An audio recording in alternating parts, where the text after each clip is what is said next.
Do you know how to adjust your camera settings? If not, then this video will help you to know how to understand and adjust your camera's settings. Cameras have various settings that allows you to control your images as you capture them. Understanding these settings will help you take better photographs and give you more creative control. And so here are some key camera settings. The first setting is the aperture. The aperture refers to the size of the opening in the lens through which light enters the camera.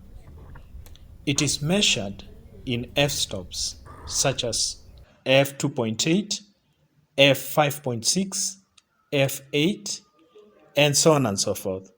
And therefore, a lower f-stop number, for example at f2.8, means a larger aperture and a shallower depth of field. And the result is a blurry background and foreground. And a higher f-stop number, for example, f16, means a smaller aperture opening. And this one will give you a greater or deeper depth of field in focus. What do I mean by that? It means that most of your objects, the surrounding and your subject will be in detailed focus. And the shutter speed, number 2, the shutter speed controls the amount of time the camera sensor is exposed to light.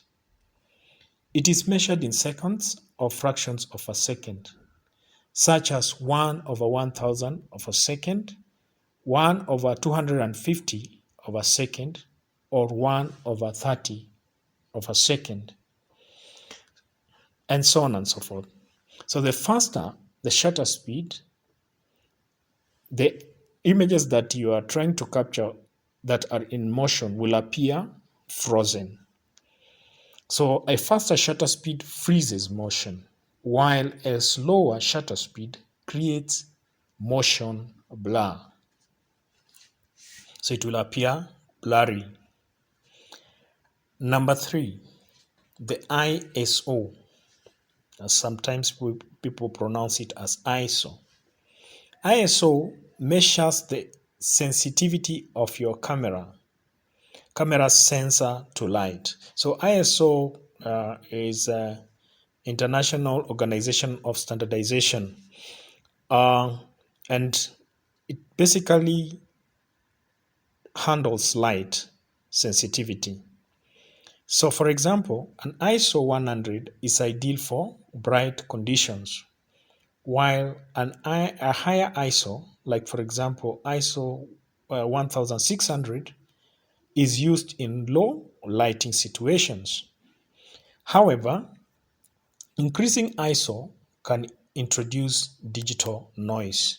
For example, if you were to use ISO 1600 in a bright condition, your images will not appear clearly, but they will appear like, pixelated, or for those who are using in the past the film, they will appear with large dots and not refined. So it's also very important that you know how to control ISO. Then we have the exposure compensation. The exposure compensation, these settings allow you to adjust the exposure manually, making the image brighter or darker than the camera's metered settings.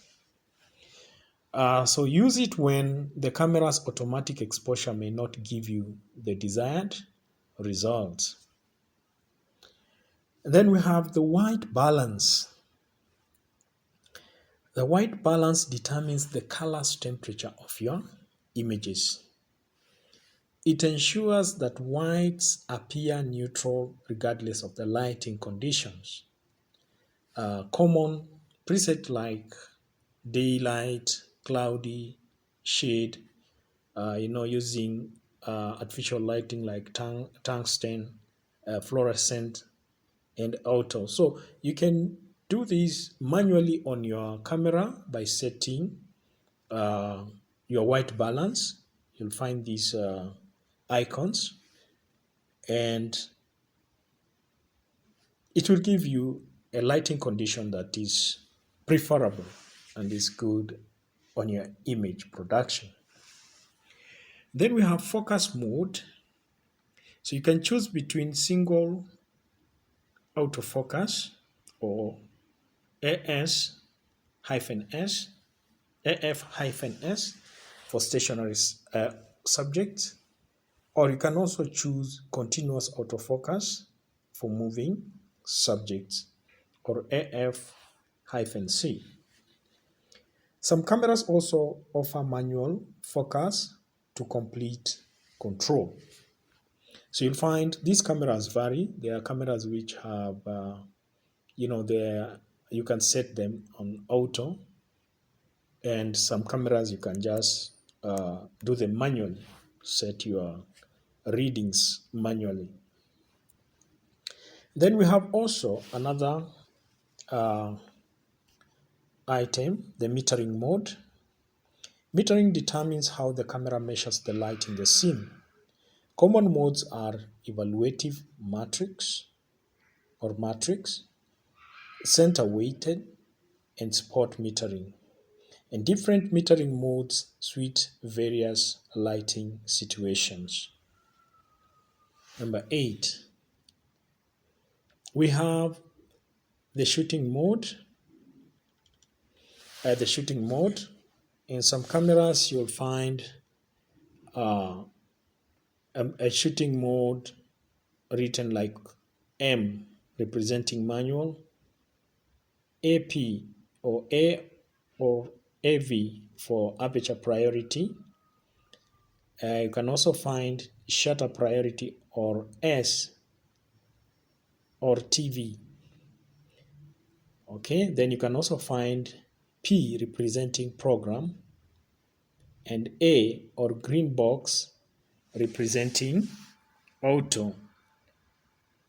Manual modes gives you full control, while the other modes provide a mix of automatic and manual control. Then we have the file format. File format is when you choose between a JPEG or a RAW file. JPEG files are compressed and ready to use, while RAW files retains all the data captured by the sensor, allowing for more flexibility in post-processing. So depending on what you want to get out of your image, I've seen photographers preferring RAW, and then they can use this RAW to manipulate it. They can manipulate it to their desired effect. So then we have the next item, which is image stabilization. So some cameras and lenses have built-in image stabilization, or sometimes known as IS or VR, which helps reduce camera's shake and produce sharper images, and especially in low light or when using long focal lengths. Focal lengths, we're talking about the lens systems, of which we shall also, I will do a video of the lens system so that you can be able to understand how different lenses work or operate.